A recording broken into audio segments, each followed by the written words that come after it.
athletes, one thing that they have been involved in, though, is the complicated build-up to the Games for some. Of course, the 33 Russians and Belarusians who are taking part under a neutral banner. That was a complicated decision to take, considering, of course, that the war in Ukraine isn't the only conflicts happening in the world.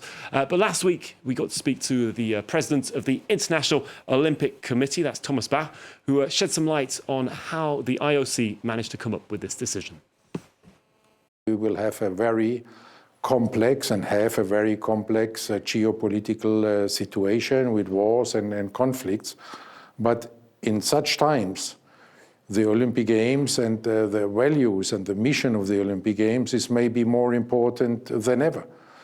Because our mission, having been given to us by Pierre de Coubertin, is to make the Olympic Games a symbol of peace. Never sanction athletes for actions of their governments if they are not part of it or if they do not support it. The Russian Olympic Committee was annexing sports organizations which are on the territory of the National Olympic Committee of Ukraine. So we had to take sanctions because of this violation of the Olympic Charter by the Russian Olympic Committee. Certain people, and including politicians, they've asked for a similar case with Israeli athletes. They've sometimes said that there are double standards in terms of this. What would you say to them?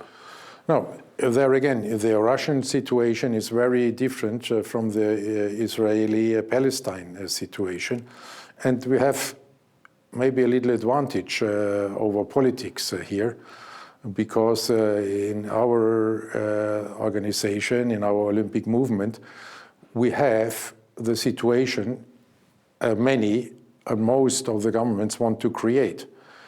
We have two national Olympic committees in a peaceful coexistence for 30 years. And none of these national Olympic committees has violated the Olympic Charter like the Russian Olympic Committee did. If we would follow these political arguments that countries who are at war or started a war or started a conflict, that their national Olympic committees, their athletes cannot compete in the Olympic Games, we would on the 26th of July, not having athletes from the territories of all the 206, we may be with 100.